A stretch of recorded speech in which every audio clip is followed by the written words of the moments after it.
नमस्कार, शुभ संध्या।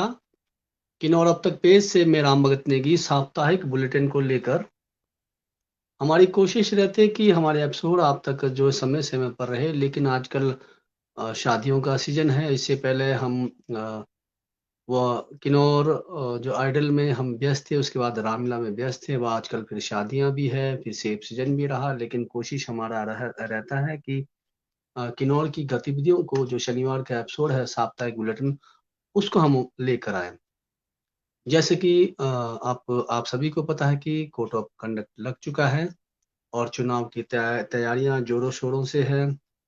किन्नौर के अंदर में भी अभी किसी भी प्रकार का जो नामांकन का जो नाम है, चाहे कांग्रेस है, बीजेपी है, बीएसपी है, आम आदमी पार्टी है, मौखिक तौर पर नहीं है। लेकिन बताया जा रहा है कि आदरणीय श्री जगत सिंह नेगी जी को प्रारूप किया जा रहा है और उन्हें ही टिकट मिल रहा है। लेकिन अभी तक शायद आज के दिन निकलना था।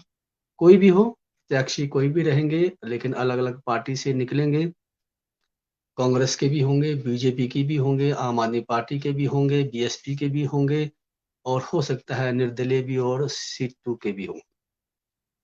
तो सबसे पहले हम चर्चा करने से पहले आपको जो चुनाव की गतिविधियाँ हैं वो कोविड प्रोटोकॉल के अनुसार रहेगा। क्या-क्या नियम हैं, शर्तें हैं, इस चीज़ को आपको जानना है।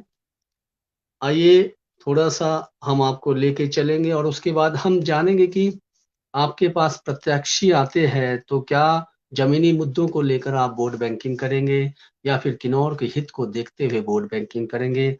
क्या फिर आप रिश्ते-नाते को देखते हुए आप वोट करेंगे या फिर राजनीतिक दलों को देखकर आप वोट करेंगे? तो इस पर हम थोड़ी-सी आपके सामने राय भी जानना चाहेंगे। तो सबसे पहले आप सभी से निवेदन है कि आप जब भी किन्नौर पेज से जुड़ते हो तो आप ज़रूर शेयर करें, फ़ॉलो करें, अपनी प्रतिक्रिया रखें। और आपको बताना चाहता हूँ कि चुनाव का जो शेड्यूल है वो सभी को पता है, लग चुका है, सबके व्हाट्सएप में आ गया है, न्यूज़ चैनलों में आ गया, लेकिन फिर भी मैं किन्नौर साप्ताहिक बुलेटिन के द्वारा इसको दोहराना चाहता हूँ। अधिसूचना इसकी जारी होगी 17 अक्टूबर को और नामांकन की आखिरी तिथि है 25 अक्टूबर रहेगा और नामांकन की जाँच 27 अक्टूबर को होगा और नामांकन वापसी 29 अक्टूबर को होगा। मतदान 12 नवंबर को होगा और मतगणना 8 दिसंबर को होगा। इसके बाद मौजूदा विधानसभा का कार्यकाल कब खत्म हो रहा है, इसके बारे में आपको बताना चाहता हूँ कि मौजूदा विधानसभा का कार्यकाल 8 जनवरी 2023 को खत्म हो रहा है। इससे पहले चुनाव की सारी प्रक्रिया संपन्न हो जाएगी। आयोग ने इसी के अनुसार अपनी तैयारी की है और इसके बाद चुनाव आयोग ने कितने वोटर्स डालेंगे इसकी थोड़ी-सी डिटेल निकाला है। चुनाव आयोग ने शुक्रवार को बताया कि हिमाचल प्रदेश में 55,07,261 मतदाता है और इनमें 27,80,208 पुरुष है और 27,27,016 महिला वोटर्स है और 67,532 मतदाता सरकारी कर्मचारी है और 63,532 मतदाता सरकारी कर्मचारी है, 56,000 दिव्यांग वोटर्स है। इसके अलावा 80 साल से ज़्यादा की उम्र 1.22 लाख के मतदाता है और 184 मतदाता ऐसे हैं जिनकी उम्र 100 साल से अधिक है और ज़्यादातर 1.86 लाख मतदाता ऐसे हैं जो पहली बार वोट करेंगे और इनकी उम्र 18 से 19 साल के बीच है।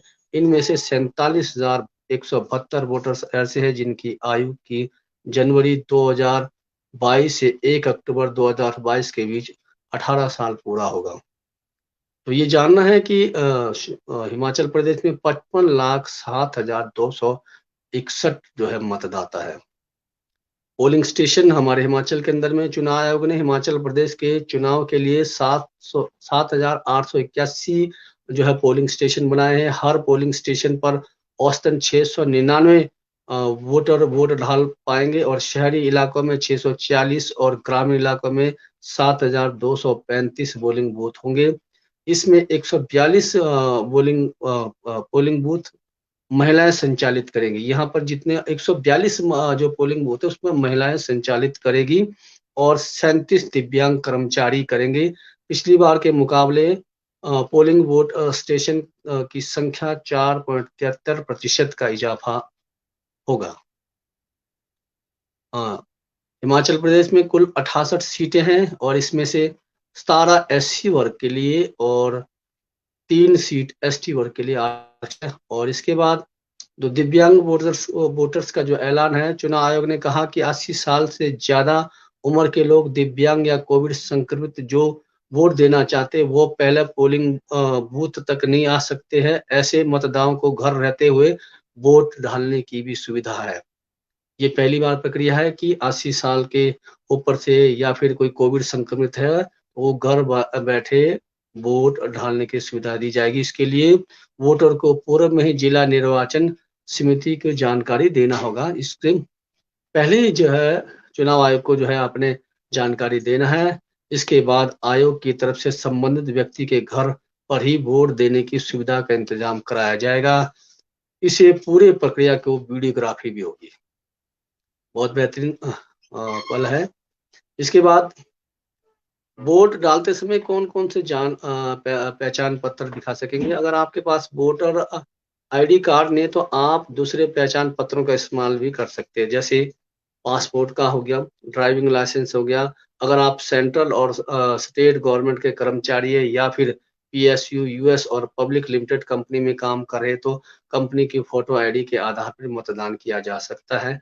पैन कार्ड, आधार कार्ड, पोस्ट ऑफिस बैंक द्वारा जारी की गई passbook, MNREGA job card, labour ministry द्वारा जारी किया health insurance card, pension card जिस पर आपकी फोटो लगी और अटेस्ट की हो, और नेशनल पॉपुलेशन रजिस्टर एनपीआर द्वारा जारी किया स्मार्ट कार्ड, और एमपीएस, एमएलएस और एमएलसी की तरफ से जारी किया आधिकारिक पहचान पत्र, वो बैंक का, पोस्ट ऑफिस की तरफ से जारी किया पासबुक, और लेबर मिनिस्ट्री की तरफ से जारी हेल्थ इंश्योरेंस स्मार्ट कार्ड, और मिनिस्ट्री ऑफ सोशल जस्टिस की तरफ से जारी यूनिक डिसेबिलिटी कार्ड। इन सभी का कोई ना कोई पहचान पत्र के द्वारा आप वोट दे पाएंगे। और 90 मिनट पहले होगा मॉक कॉल। इस पर ध्यान देना है। हर बार चुनाव ईवीएम की खराबी और धांधली का आरोप लगता है। ऐसे में चुनाव आयोग ने वोटिंग शुरू होने से पहले 90 मिनट पहले प्रत्येक बूथ पर मॉक पोल कराने का फैसला लिया गया है। इसमें प्रत्याशी के एजेंट के सामने कम से कम 50 सिम्बोलिक बोर्ड पड़ेंगे। 50 प्रत्याशी के सामने वो जो है 50 सिम्बोलिक बोर्ड पड़ेंगे और उसकी पर्ची भी दिखाई जाएगी। इसके अलावा मशीन और वीवीपैट के नतीजों को मिलना कराकर उसे भी एजेंट को दिखाया जाएगा, उसकी तुलना की जाएगी और मॉक पोल खत्म होने के बाद तुरंत क्लियर बटन दबा दिया जाएगा ताकि वोटिंग का कोई रिकॉर्ड ना हो। ये पोलिंग बूथ के एजेंटों के सामने होगा। अब आपराधिक मामलों में प्रत्याशी जो भरेंगे, आपराधिक मामलों में उनको यहाँ पर जानकारी देना होगा। चुनाव आयोग ने कहा कि प्रत्येक प्रत्याशी को अपने ऊपर लगे आपराधिक मामलों की जानकारी सार्वजनिक तौर पर जारी करनी होगी। ये जानकारी कम से कम 3 बार प्रकाशित करनी होगी। कम से कम 2 राष्ट्रीय अखबार और चैनल में इसकी सूचना प्रकाशित करवानी होगी। प्रत्याशी के बारे में सारी सूचना चुनाव आयोग और उनके वेबसाइट पर डालना होगा। और नतीजे आएंगे 12 नवंबर को। चुनाव कराने के बाद ईवीएम की कड़ी सुरक्षा के बीच स्ट्रांग रूम में रख दिया जाएगा। इसके बाद वीडियोग्राफी, प्रत्याशियों के एजेंट और चुनाव आयोग के अधिकारियों के मौजूदगी में 8 दिसंबर को स्ट्रांग रूम को खोला जाएगा। इसके बाद मतों की गिनती और शाम तक नतीजे साफ हो जाएंगे। वोट डालते समय कौन कौन सी पहचान पत्र दिखा सकेंगे। अगर आपके पास वोटर आईडी है, कार्ड नहीं है तो आपके दूसरे पहचान पत्र का भी इस्तेमाल कर सकते हैं, जो मैंने आगे जिक्र किया।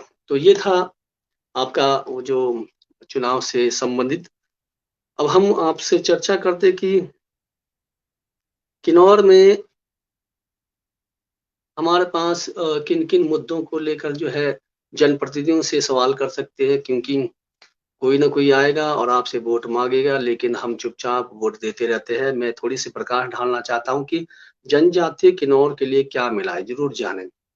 आपका 75 साल हम लोग मना रहे हैं, आज़ादी का अमृत भी मना गए, बहुत सारे तीज त्योहार मनाते गए हैं, लेकिन थोड़ा सा जानना है कि किन्नौर के लिए सभी राजनीतिक दल, चाहे वो कांग्रेस होंगे, चाहे बीजेपी होंगे, चाहे अन्य दल होंगे, तो सबसे पहले कि सरफेसी एक्ट जो किन्नौर के अंदर आया है, सरफेसी एक्ट से यहाँ जमीन बाहरी लोगों को गई है, इस पर राजनीतिक दलें विचार करते नहीं। इस एक्ट में जनजातीय क्षेत्रों के लिए कोई नियम बने। जो सरफेसी एक्ट के द्वारा किन्नौर के अंदर में जो जमीन जो है चले गई है, जो रिकांगपिओ के अंदर में 3 लोगों के नाम पर जमीन चले गए हैं, तो वो सरफेसी एक्ट था। लेकिन जनजातीय क्षेत्रों के लिए सरफेसी एक्ट को ऐसा बनाया जाए जो किन्नौर के हित के हो। आगे है जो हमारा निजीकरण से नौकरियों में आरक्षण का लाभ नहीं। अब देखते होंगे निजीकरण होने से अब जो है, जो हमारा जनजातीय क्षेत्र का जो आरक्षण है, उस पर किसी प्रकार का लाभ नहीं। इस पर राजनीतिक दलें विचार करना चाहिए कि कहाँ तक निजीकरण उचित है, और अगर निजीकरण होता रहा तो जो हमारा जनजातीय क्षेत्र का जो हमारा कैटेगरी मिलता है वो बिल्कुल ही समाप्त हो जाएगा। तो इस पर भी थोड़ा सा ध्यान देने की बात है। और इसके बाद एनपीएस से जनजातीय लोगों को परेशानी बढ़ रहा है, इससे राजनीतिक दलों को विचार करना चाहिए, क्योंकि रिटायरमेंट होने के बाद हमारे पास जॉब करने वाले बाग बगीचे से दूर रहते हैं, उनका कोई साधन नहीं बनता है, घर में देखने वाले नहीं होते हैं। अगर ओपीएस हो तो कम से कम वो अपना खर्चा चला सकते हैं, लेकिन पेंशन पर भी सभी राजनीतिक दलों को सोचना चाहिए। इस पर जो है एक महत्व बनाना चाहिए। इसके बाद है, आपने देखा होगा कि शिमला में सचिवालय में ये जो बता रहा हूँ कि जनजातीय के लिए क्या मिला, जरूर जाने। इस पर है, शिमला सचिवालय में किन्नौर के हर विभागों में ऑफिसर हुआ करते थे। आप थोड़ा सा ध्यान दीजिए। पिछले कुछ सालों से जो राजनीतिक दलों में जो बदलाव आ गया है, सरकार आ गई है, तो थोड़े से जो हमारे जनजातीय क्षेत्रों के जो आला अधिकारी थे वो हटा दिए गए। उससे पहले जितने भी हमारे आला अधिकारी थे उनको बतौर बड़ी बड़ी पोस्टों पर रखा जाता था, लेकिन ऐसा नहीं है। इसका उदाहरण है जैसे हमारे आदरणीय वीसी फारका जी आदि, ऐसे कई लोग थे जो बड़े बड़े ओहदे पर जो है हिमाचल को संभालते थे, लेकिन ऐसा दिखा नहीं कि जनजातीय लोगों को अब जो है कोई राजनीतिक दल सोच रहा हो। अब है जनजातीय क्षेत्रों को जो 125 यूनिट जो बजाय अगर फ्री कर दिया जाए जनजातीय क्षेत्रों में, क्योंकि यहाँ पर हम बिजली पैदा कर रहे हैं, हम हमें 125 के बदले अगर फ्री कर दिया जाए तो ये सबसे बड़ी बेहतर रहेगा। और इसके बाद है, खाटी समुदाय को जनजातीय में मिलाने से जनजातीय के साथ किन्नौर को भी नुकसान हुआ, उसकी भरपाई करना चाहिए। इसे सभी राजनीतिक दलों को सोचना है। जितना 1-1.5 लाख के करीब जो है जनजाति और बढ़ गए हैं, और हमारे जो नौकरी से संबंधित या अन्य बेनिफिट से संबंधित जनजातीय इलाकों को नुकसान होगा, उसकी भरपाई के लिए भी सोचना पड़ेगा। और यहाँ और किन्नौर के अंदर में सबसे बड़ी बात है, अगर आप देखेंगे आजादी का अमृत हमने मनाया, लेकिन सोचने वाली बात है, जियोलॉजी और कॉमर्स के अध्यापक किन्नौर के अंदर में दिखे नहीं, जिससे हमारे बच्चों को और उनके परिवार को शिक्षा के लिए बाहर पलायन करना पड़ रहा है। ये भी राजनीतिक दलों को सोचना है। और जनजातीय लोगों को प्रोटेक्शन को लेकर कोई भी लॉ नहीं बना है। हमारा जो प्रोटेक्शन है, कोई कंपनी आती है या फिर कोई निजीकरण कर रहा है, तो उस किन्नौर के अंदर में तो कोई प्रोटेक्शन लॉ नहीं है जनजाति के लोगों को। तो इस पर भी राजनीतिक दलों को सोचना चाहिए।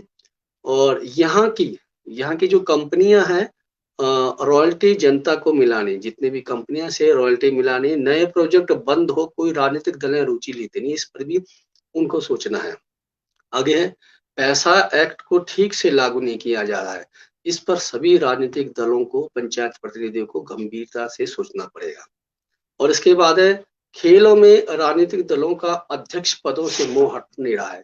खेलों को जो है समर्पित जो है खिलाड़ियों को ही देना चाहिए, और उनमें जो भी टीम बनते हैं, जो भी अधिकारी चुने जाते हैं, वो खेल से संबंधित खिलाड़ी ही रहे। इसके बाद है, सिंचाई सुविधाओं को बेहतर होता दिखा नहीं है। आज तक भी घसीट कर किन्नौर के अंदर में सिंचाई सुविधाएं चल रही है। बहुत मुश्किल है। हम अपने किन्नौर चगांव का उदाहरण देंगे। कानगरंग का पानी आना है, लेकिन वो अभी तक नहीं है। हमारे चगांव से ही लोग जाते हैं, उसको बीच-बीच में लेकर आते, फिर बंद हो जाता है। तो ये घसीट पर उसके बाद किन्नौर की सब्जी मंडी में जो खुल तो गया है, और लेकिन मनमाने का रेट से सेब लिया जा रहा है। इस पे राजनीतिक दलें कोई ठोस नियम नहीं बना रही है। इस पर भी किन्नौर के राजनीतिक दलों को सोचना है। ये खाली कांग्रेस और बीजेपी नहीं, सभी राजनीतिक दल जो उठ रहे हैं, उन सब इन चीजों पर गौर करना जरूरी है। उसके बाद सीएसआर और लाड़ा का पैसा का उपयोग हुआ, इस पर कहाँ हुआ, इस पर जागरूक शिविर और राजनीतिक लगनी चाहिए, और राजनीतिक दलों को बताना चाहिए क्या सीएसआर का पैसा कहाँ यूज हो रहा है, लाड़ा का पैसा कहाँ यूज हुआ या नहीं हुआ। एक जागरूक शिविर लगना चाहिए इस पर।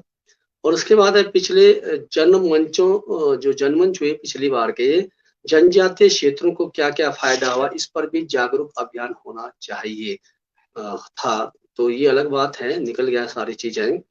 क्या फायदे हुआ उस जनमंचों से, क्या नुकसान हुआ, या फिर कितने जनजातीय क्षेत्रों को फायदा हुआ, कितने लोगों को, इस पर भी बहुत गंभीर विषय है। उसके बाद हम जनजातीय युवाओं का रोजगार को लेकर कोई ठोस योजनाएं सरकारों को बनानी चाहिए। इसको लेकर जो है सभी राजनीतिक दलों को सोचना चाहिए। जनजातीय क्षेत्रों के जो युवा है, पढ़ लिख कर बेरोजगार है, उनके लिए किसी प्रकार का कोई ठोस नियम नहीं है। अगर हम कृषि बागवानी को बात करें तो सब्सिडी बिल्कुल नाम मात्र है, लेकिन जनजातीय क्षेत्रों के लिए कोई अलग से कानून बनना चाहिए। इस पर भी गंभीर विषय पर राजनीतिक दलों को सोचना चाहिए।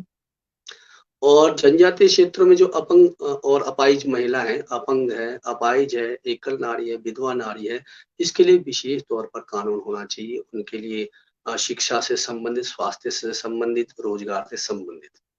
खेलों को लेकर जनजातीय क्षेत्र में युवा युवती हिमाचल और किन्नौर का नाम बढ़ा रहे हैं, लेकिन उनको बेहतर कोच की सुविधाएं नहीं है, और आउटडोर और इनडोर स्टेडियम और जिम आदि की सुविधाएं उनको मिलनी चाहिए।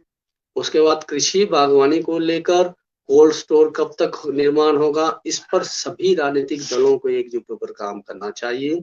उसके बाद है ठेकेदारी प्रथा में जब जब सरकारें जिसकी रही, उन्हीं के कार्यकर्ताओं को काम मिलता रहा है, इसमें कोई संशय नहीं। इस पर सभी को सोचना चाहिए। अन्य लोग भी जो है को भी मौका देना चाहिए। किसी भी राजनीतिक दल है, सभी राजनीतिक दलों के लिए ये चीजें सोचना चाहिए। और दूसरी बात है कि किन्नौर का जो लवी मेला है, बाहरी कलाकारों को उन्हें मनमर्जी का वेतन, और लेकिन स्थानीय कलाकारों को इतना नहीं दिया जाता। इस पर भी गंभीर तरीके से राजनीतिक दलों को सोचना चाहिए। किन्नौर में कई विभागों में पोस्टों के खाली है, जैसे आपका शिक्षा विभाग हो गया, वेटनरी आदि हो गए, और आपका हेल्थ से आदि हो गए। तो इस पर जल्दी ही भरपाई करने के लिए राजनीतिक दलों को सोचना पड़ेगा। और करछम और दाखो जो एनएच बीते 5 सालों से चल रहा है, वो अभी तक बना नहीं है। तो इस पर भी जल्दी से जल्दी जो है उनको सोचना पड़ेगा।